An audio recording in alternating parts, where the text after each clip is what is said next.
Welcome MTG Burgeoning viewer. This is a quick message to remind you of our rewards for September. If we get at least 30 subscribers during the month of September, then one subscriber will be chosen at random and receive an entire set of Modern Horizon art cards. Also, any subscriber who comments on every MTG Burgeoning video during the month of September will become eligible for the October Pack Wars. On October 1st, a list will be compiled of all subscribers that commented on every MTG Burgeoning video released during September. From this list, one subscriber will be chosen at random to participate in the October Pack Wars for free. If the chosen subscriber is already a Pack Wars supporter or member, then that subscriber will receive a second spot in the October Pack Wars. So be sure to leave a comment and prepare for war. We're MTG Burgeoning. This is EDH Commander Thursday. Subscribe now and join the movement. Salutations, welcome back MTG Burgeoning viewers. Today is Thursday, so that means it's EDH Commander Thursday. And in our deck today, we are going to revisit a deck tech that we did many moons ago. We've got a complete update list for this deck tech, and the general that we're talking about today is going to be Xenagos, God of Revels. For 3 and a gruel, we have a 6/5 legendary enchantment creature god that's indestructible. And as long as our devotion to red and green is less than 7, Xenagos isn't a creature.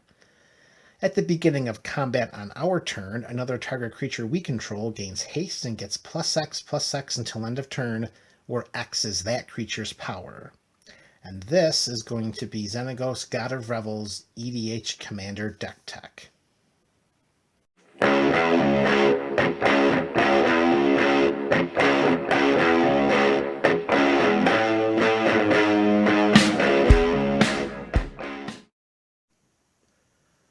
Alright, so as we stated just a moment ago, this is a deck tech that we showcased many moons ago and since have made many little revisions here and there, chunks of cards being swapped out here, chunks of cards being swapped in there. So I thought it would be a good idea to just revisit Xenagos and make in one video all of the different updates that we've accumulated over the last X number of months. So with Xenagos in mind, let's start off with our land base. And we're going to go straight to our basics. First, we're going to go with our mountains. Got 9 mountains for you. 9 mountains. 9 basic mountains. Then we go to our forests. 9 basic forests. So we got 18 basic lands to start off. The next subset of lands are going to be lands that can give us either green or red. They're all dual colored here. So we have our command tower, best land in the format. We have our Gruul shock land, the stomping ground. We have our battle bond land, Spire Garden. We have our Gruul check land, Rootbound Crag. We have this awesome land from Battle for Zendikar, Cinderglade. I do hope they complete the set of the cycle of these lands. I really like these lands. Cinderglade. We got our Pain land, the Karplusan Forest. A Firelit Thicket. So there's our Shadowmoor filter land. In addition to our Odyssey filter land, Mossfire Valley. And we have a commander, original commander, Fungal Reaches. For anyone who's unfamiliar with this land, we tap for a colorless, or we can tap 1 and tap it to put a storage counter on it. And then we can tap 1 to remove X storage counters from Fungal Reaches, and we can add X mana in any combination of red and or green to our mana pool. Okay, so we can generate some mana with Fungal Reaches. And we have our man land of Raging Ravine. It enters the battlefield tapped. It's only one of 2 lands that enters the battlefield tapped in this entire deck. I am not a fan of the ETB tap lands, so The benefits of the abilities of the lands have to be strong enough to include, and here I think they are, because we can tap for a red or a green, or we can tap 2 and a Gruul, and until end of turn, Raging Ravine becomes a 3/3 red and green elemental creature with, whenever this creature attacks, put a +1/+1 counter on it. It's still a land. So the counters stick, and it's not vulnerable to sorcery speed removal, which is a plus because it's only a creature until the end of turn. So including Raging Ravine, it's reasonable. And the last dual land, and also the last one that comes into play tapped, is going to be our Temple of Abandon. Comes into play tapped, scry 1 when it ETBs. Gives us a red, gives us a green. Those are our 2-color lands. And our last subset of lands are going to be our utility lands, lands that are providing us with colorless mana, but at the same time, the abilities that they have make up for the inclusion of having just colorless mana. You'll see more as we get along here, and we'll start with an Ancient Tomb. Taps for 2 colorless, and it deals 2 damage to us. Xenagos likes those beefy creatures, and Ancient Tomb helps to cast them much more quickly. Similar to Temple of the False God. As long as we have 4 other lands on the battlefield, Temple of the False God is going to tap for 2. And we have a Reliquary Tower. We have the ability to draw some cards in this Gruul deck, and for me, I like to keep cards in my hand and not discard down to 7 at the end of my turn. Reliquary Tower helps to stop that. Homeward Path. I'll tell you, it's always so disconcerting to use all of our mana and, cast this big old creature and then someone just grabs it. So we can tap Homeward Path and gain control of all of our creatures, and let each player gain control of their creatures as well. Next is the Yavimaya Hollow. We can tap for a colorless, or we can tap a green and tap this land to regenerate target creature. Not just our creature, it's target creature, so some politics come into play. Field of Ruin. This is for the Maze of Ith players. We're trying to one-shot a lot with Xenagos, and a Maze of Ith really shuts us down. So aside from tapping for 1 colorless, we can also tap 2, tap and sacrifice this Field of Ruin to destroy target non-basic land, which, for all intents and purposes, is going to be a Maze of Ith. Each player then searches their library for a basic land and puts it onto the battlefield. That's not optimal, particularly for our opponents who are unaffected by this Field of Ruin. They're just getting gifted a free basic land. That's not great, but sometimes getting rid of a terribly problematic land makes it worth it. And sometimes you come across some players that don't even play with basic lands. Next land up is Bonder's Enclave. Taps for a colorless, and we can tap 3 and tap this land to draw a card. But we can only activate this ability if we control a creature with power 4 or greater. That is from Ikoria, Lair of Behemoths. Next we have Rogue's Passage, which is a great land if we're trying to win with a one-shot. Taps for a colorless, or we can tap 4 and tap it, and target creature can't be blocked this turn. Notice there's the potential for political machinations as well, because it says target creature and not target creature we control. And last of our lands, this completes our land base for this deck, is Kessig Wolf Run. This wonderfully, wonderfully friendly Gruul land from Innistrad taps for a colorless, or it's X, red and a green, and we tap it, and target creature gets +X/+0 and gains trample until end of turn. Great land to pair up with a Xenagos activation. And that concludes the land base of this Xenagos God of Revels EDH commander deck. So next up, we are going to go through our mana ramp. And what better way to start than with Soul Ring. Best artifact in the format, Soul Ring. Next up is a Thought Vessel. This is an artifact version of Reliquary Tower, and worth including because I likes me my cards. Gruul Signet, tap for 2, or tap 2 to cast it, tap 1 and tap it for a red and a green. You may wonder why I just don't replace this with an Arcane Signet. Well, Arcane Signets, you know, they're they're not bulk cards, and I prefer to save those for 3-color, 4-color, or 5-color commander decks. Fixing mana in a 2-color deck isn't inordinately difficult, so just including a Gruul Signet, it's reasonable. Next up, we have a Kodama's Reach, 2 and a green. Search our library for 2 basic lands. One goes into play tapped, and the other goes into our hand. And here we have Kodama's Reach number 2, just named Cultivate. Does the exact same thing.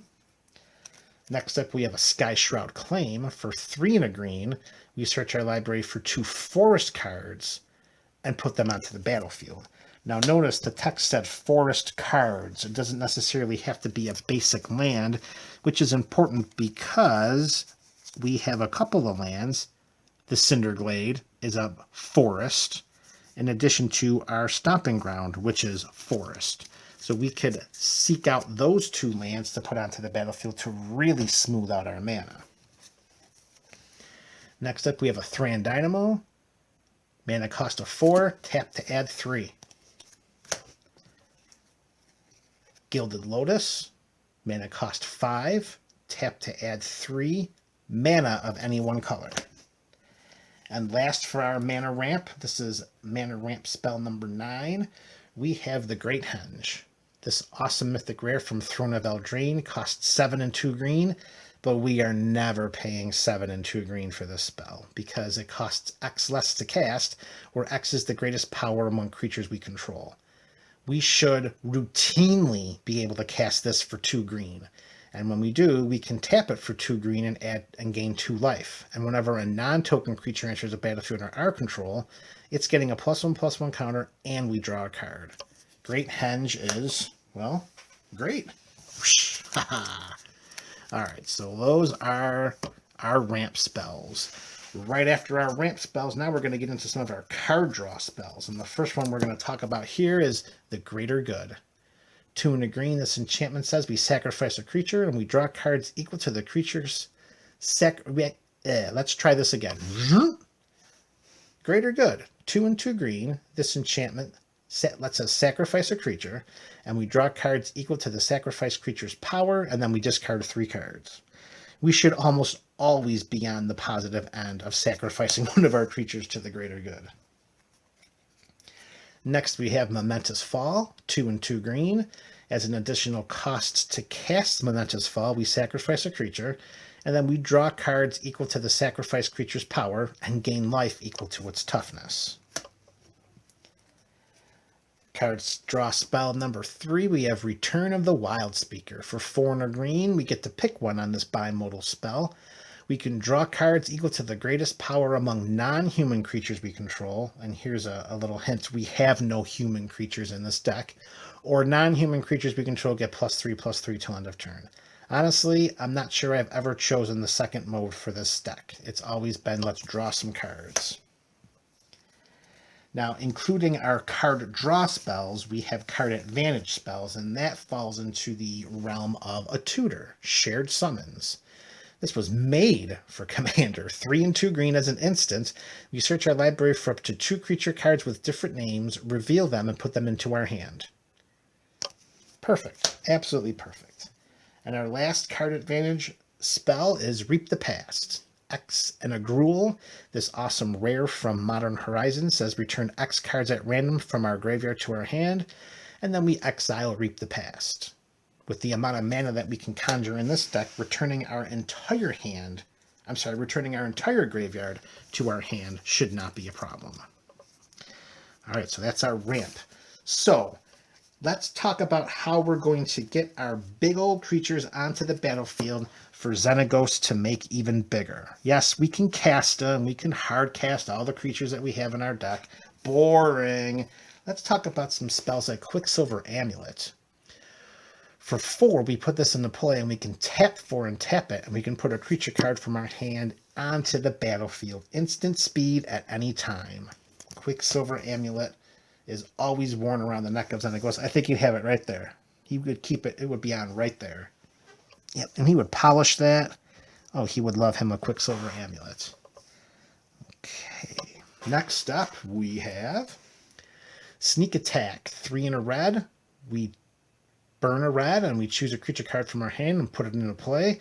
It has haste. Beginning of the end step, we sacrifice it. How about the hard-working Lurking Predators? 4 and 2 green. Whenever an opponent casts a spell, reveal the top card of our library. If it's a creature card, put it into play. Otherwise, we may put it on the bottom of our library. Just put it into play for free, just like that. So during a round of turns, we can expect maybe our opponents to cast a total, I don't know, between 4 and maybe 10 spells. We're going to hit, and we're going to hit big. Next up, we have a Summoning Trap for 4 and 2 green. This has a nice little built-in clause that says if a creature spell we cast this turn was countered by a spell or an ability an opponent controlled, we can pay 0 rather than pay Summoning Trap's mana cost. Ideally, we hope we're not playing against any people that are countering our spells, but it's nice to know that the Summoning Trap can back us up. If we have to hard cast this bad boy, we look at the top 7 cards of our library, and we can put a creature card from among them onto the battlefield. Summoning Trap is awesome. Most of our creatures in our deck have a CMC of 6 or greater, so that's also presenting a great value. Next up is Selvala Stampede for 4 and double green. This has the Council's Dilemma mechanic, and starting with us, each player votes for wild or free. Reveal cards from the top of our library until we reveal a creature card for each wild vote. We put those cards onto the battlefield. We may put a permanent card from our hand onto the battlefield for each free vote. We could really, really populate our side of the battlefield with creatures with the Selvala Stampede. And next up, this could be our potential game ender, Tooth and Nail. 5 and 2 green, this sorcery has 2 modes from which to choose, but we can pick both if we entwine it for the additional cost of 2 colorless mana. Option 1, we search our library for up to 2 creature cards, reveal them, and put them into our hand. Option 2, put 2 creature cards from our hand onto the battlefield. The most likely scenario is if we're tapping 9 for this, we're taking 2 creature cards from our library, and we're putting them right into play. And lastly, we have the Finale of Devastation. For X and 2 green, we search our library and or graveyard for a creature card with a converted mana cost X or less and put it onto the battlefield. If we search our library this way, we shuffle it. If X is 10 or more, creatures we control get +X and gain haste until end of turn. Game ending. And that is a subset of spells that help us get our creatures into play aside from just, casting them like regular Magic players. All right, so let's talk about how we're going to enhance our combat. How are we going to get the best out of Xenagos that we possibly can? Well, the first spell in that subset of descriptors is Berserk. For a green, we can only cast this before the combat damage step. Target creature gains trample and gets +X/+0 until end of turn, where X is its power. At the beginning of the next end step, destroy that creature if it attacked this turn. Notice the text on this card. It says target creature. So we could technically target one of our opponent's creatures and watch it get destroyed at the at the beginning of the next end step. So Berserk, awesome card. How about a Strionic Resonator? For 2, we can tap this, copy target triggered ability we control. We may choose new targets. We're just going to lower this a little bit so that we can see that, oh, yeah, Xenagos' ability is a triggered ability. And we also have a number of creatures in our deck that have triggered abilities. Strionic Resonator helps us to get the most out of those triggered abilities. Next up, we have a Rhythm of the Wild. This uncommon from Ravnica Allegiance is 1 and 2 Gruul. Creature spells we control can't be countered. Love it. Love everything about that. And non-token creatures we control have Riot, which means they can enter the battlefield with haste or a +1/+1 counter. Rhythm of the Wild is awesome. And we have a Savage Beating. For 3 and 2 red, we can only play this during our turn and only during combat. And it's also another bimodal spell, of which we could choose both modes if we entwine it for an additional 1 and a red. Mode 1, Creatures we control gain double strike until end of turn. Mode 2, untap all creatures we control, and after this phase, there's an additional combat phase. So if we entwine this bad boy, all creatures we control have double strike and they're getting 2 combat phases. Win condition. And our last enhancement spell, Embercleave, Throne of Eldraine. Love that set. For 4 and 2 red, which we most likely will never need to cast this. We'll see about that. It has flash, and it costs 1 less to cast for each attacking creature we control. When Embercleave enters the battlefield, attach it to target creature we control. Equipped creature gets +1/+1 and has double strike and trample. Equip cost is 3. This is an amazing finisher Goro. Okay, yeah. This is a great finishing card in a Xenagos deck, particularly if we're able to get it from one of our creatures. Like, well, we'll just foreshadow there. We'll see as we get closer. And before we get to our creatures, we have our last subset of spells, which is some protection, some removal. And we start with Deflecting Swat. For 2 and a red, this instance says if we control a commander, we may cast the spell without paying its mana cost. We may choose new targets for target spell or ability.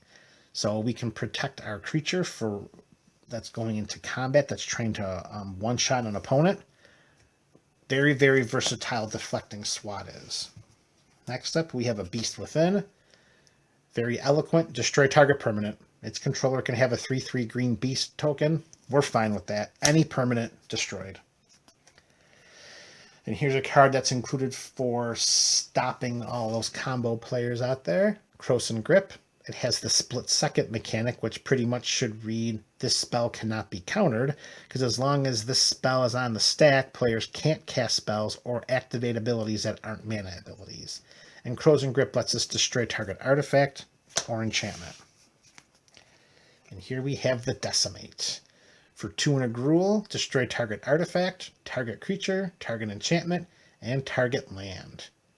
It must have a legal target for all 4 in order to cast the spell, but you do not need to have all 4 targets remain in order to have the spell resolve.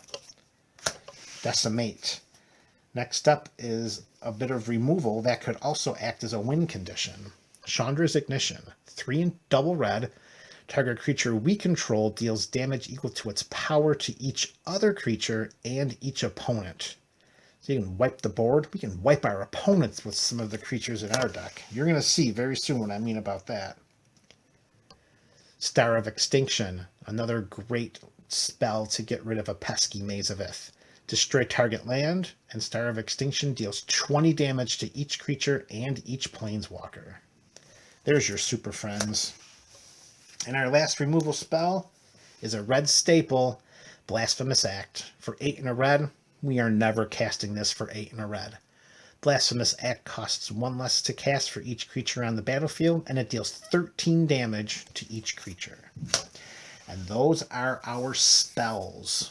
Okay, now it's time to meet Xenagos' squad, the creatures that he's going to pump and lead to our imminent victory. All right, so here we go. Just straighten this out just a little bit. Okay, that looks beautiful. All right, we're just going to go right through this big old stack. Nylea the Keen-Eyed. From Theros Beyond Death. 3 and a green for a 5/6 indestructible. As long as our devotion to green is less than 5, Nylea isn't a creature. Creature spells we cast cost 1 less to cast. So we get a little bit of a mana reduction on our creature spells. That makes Big Daddy X very happy. And we can tap 2 and a green, and we can reveal the top card of our library. If it's a creature card, we put it into our hand. If not, we may put it into our graveyard. So cost reduction in addition to some digging in our library. Nylea Keen-Eyed is awesome. Back to Throne of Eldraine for the Questing Beast. Look at the wall of text this guy has. 2 and double green for a 4/4 Vigilance Death Touch Haster that can't be blocked by creatures with power 2 or less. Combat damage that would be dealt by creatures we control can't be prevented. And whenever a questing beast deals combat damage to an opponent, it deals that much damage to target planeswalker that player controls. The questing beast can do it all. The Quartzwood Crasher. For 2 double red and a green, we got a 6/6 Trampler. And whenever one or more creatures we control with Trample deal combat damage to a player, we create an XX green dinosaur beast creature token with Trample, where X is the amount of damage those creatures dealt to that player. This guy can get out of control in this deck. The size of the creatures are unimaginable. Urabrask the Hidden. For 3 and double red, creatures we control have haste, and creatures our opponents control ETB tapped. Come into play and they are tapped. Next up we have Ilharg the Razeboar. For 3 and 2 red, it's a 6/6 Trampler, and when it attacks, we may put a creature card from our hand onto the battlefield tapped and attacking. And then we return that creature to our hand at the beginning of the next end step. If Ilharg dies or is put into exile, we can put it into our library third from the top. So they really can't ever get rid of Ilharg. It just keeps coming back, and he is awesome. Malignus is 3 and 2 green, and its power, 3 and 2 red. 3 and 2 red. Clearly red. The sleeve is green, but the creature is red. Malignus's power and toughness are each equal to half the highest life total among our opponents rounded up, and damage dealt by Malignus cannot be prevented. Getting him out quickly after casting an early Xenagos could end someone's game. Pathbreaker Ibex. 4 and double green.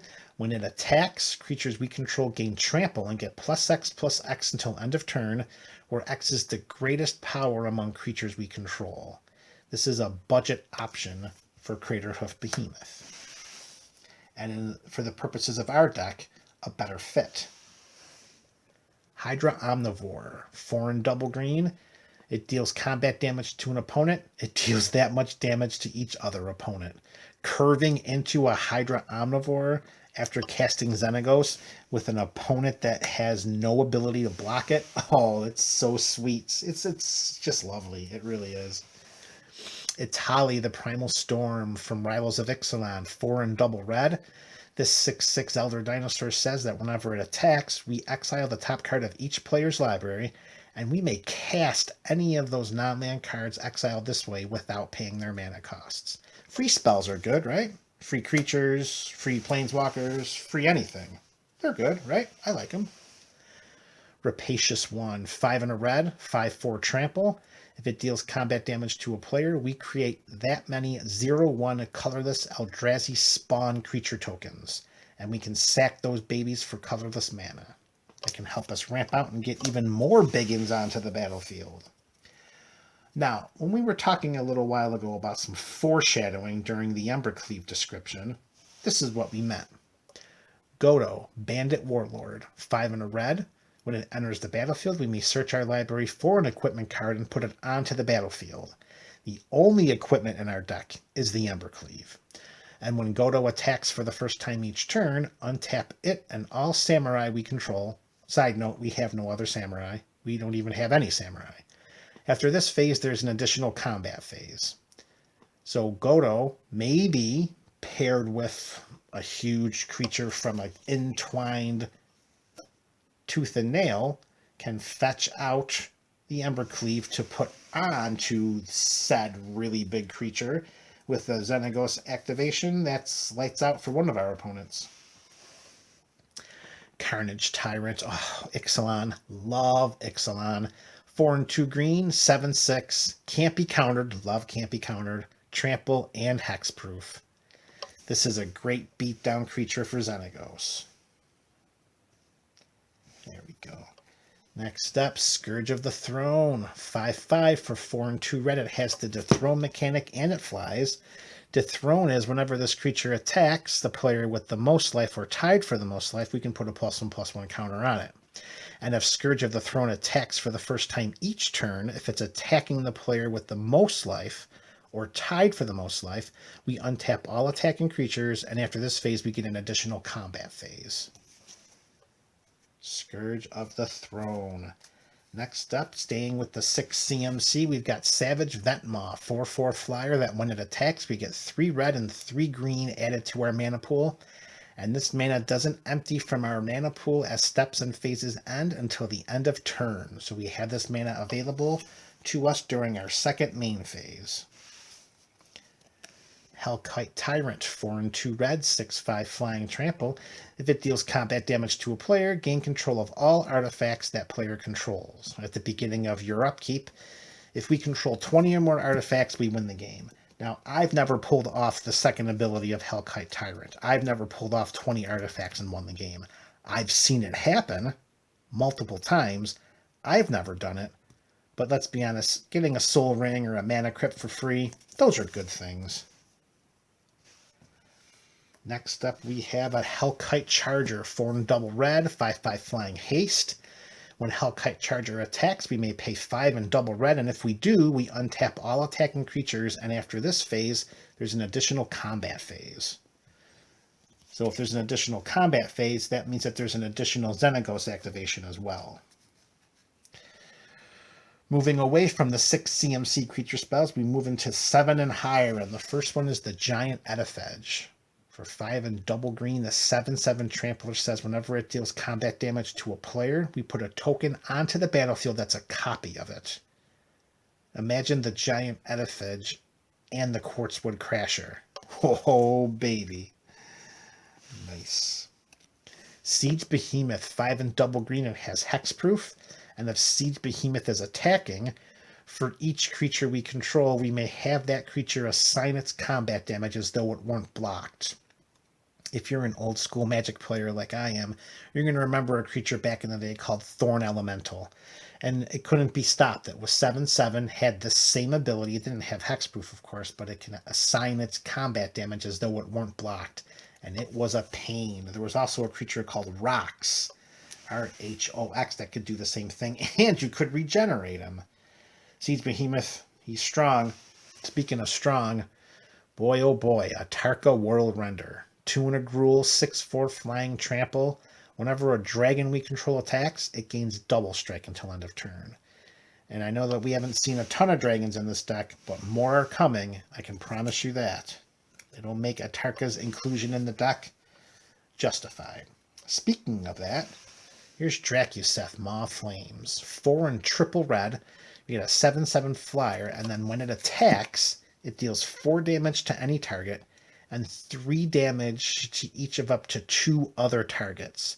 So including combat damage, that's a total of 17 points of damage for him swinging alone. And that's not taking into account a potential activation from Xenagos.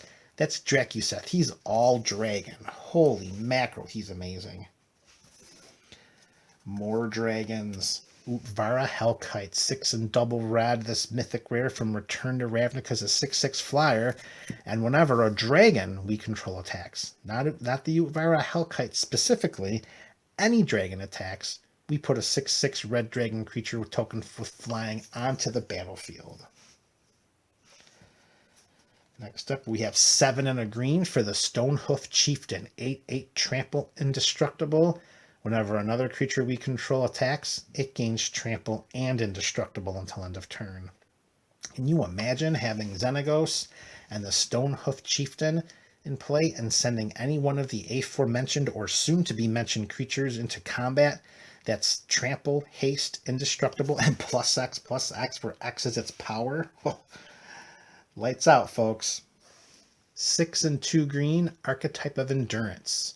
This is an enchantment creature, so it definitely opens itself up to additional removal, except creatures we control have hexproof, so no, it does not. And creatures our opponents control lose hexproof, and they can't gain it.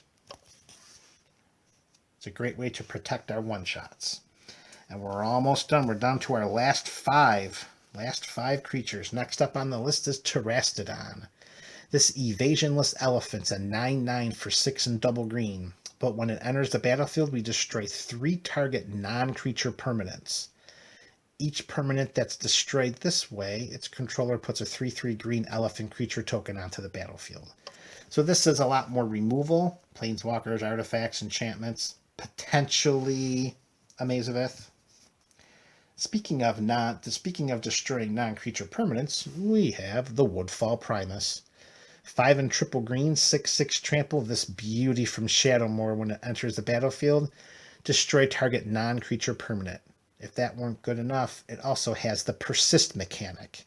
So when this creature is put into a graveyard from play, or as it has further been eroded, dies, if it had no -1/-1 counters on it, return it to play under our control with a -1/-1 counter on it. So we have the potential of destroying 2 non-creature permanents with Woodfall Primus. In reviewing a little while ago when we were talking about an entwined tooth and nail, with Godo Bandit Warlord being one of the recipients of that, and then fetching onto the battlefield an Embercleave, what if we were to attach it to a Worldspine Worm? For 8 and triple green, which, let's be honest, we're most likely fetching this guy into play in a different way. We're rarely ever hardcasting this guy. It's a 15/15 trampler, and when he dies, we put 3/5/5 green worm creature tokens with trample onto the battlefield. Better yet, when Worldspine Worm hits our yard from anywhere, we shuffle it right back into our library. So can you imagine an Embercleave equipped to Worldspine Worm and then a Xenagos activation?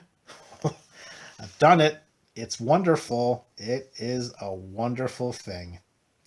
2 creatures left, and they both have 12 CMC. The first one we'll never pay 12 for. 10 and double green, we've got Ghalta Primal Hunger. Ghalta Primal Hunger is X less to cast, where X is the total power of creatures we control. We are never paying 10 for this. So many times we're only paying double green, and we get a 12/12 trampler. Can't beat that. We cannot beat that. All right, this is it. Card in the deck number 99, including Xenagos. That brings us to 100, and that is, there he is, the Blightsteel Colossus. For 12, we get an indestructible 11/11 trampling infector. And if he hits the yard from anywhere, he gets shuffled back into the owner's library. Now, I am not an infect player. I don't run any other infect spells or infect commander decks or anything like that. I understand it has its place. I understand it is divisive. It's one creature. It's meant for blue mages. And it ends their game. With an activation from Xenagos, we're getting minimally a 22/22 trampling infector that's indestructible. He's got to be included. He's just too good not to. All right, folks, that's it. This is MTG Burgeoning, and you are looking at our revisited Xenagos God of Revels EDH commander deck. So many changes since the first iteration of our deck made its foray onto YouTube via our channel. What do you think? Good changes? Positive ones? Negative ones? Did we set ourselves back? Is it more improved? Shoot us some comments below. Let's build up a dialogue and let's talk about it. This is MTG Burgeoning. You will go forth and you will enjoy this day. Want to become a Pack Wars combatant? 4 easy steps. Step number 1. Click on the link below in the description or go to www.buymeacoffee.com/MTG Burgeoning. Step number 2. Select either membership or support. Membership will enroll you into Pack Wars for $5 each month. Support will cost $5 for 1 month. Step number 3, complete payment information. The name you use will appear on the site. Use your real name, use your YouTube handle or use no name at all and be anonymous. Be sure to include your email address in the information. Step number 4, most importantly, prepare for war.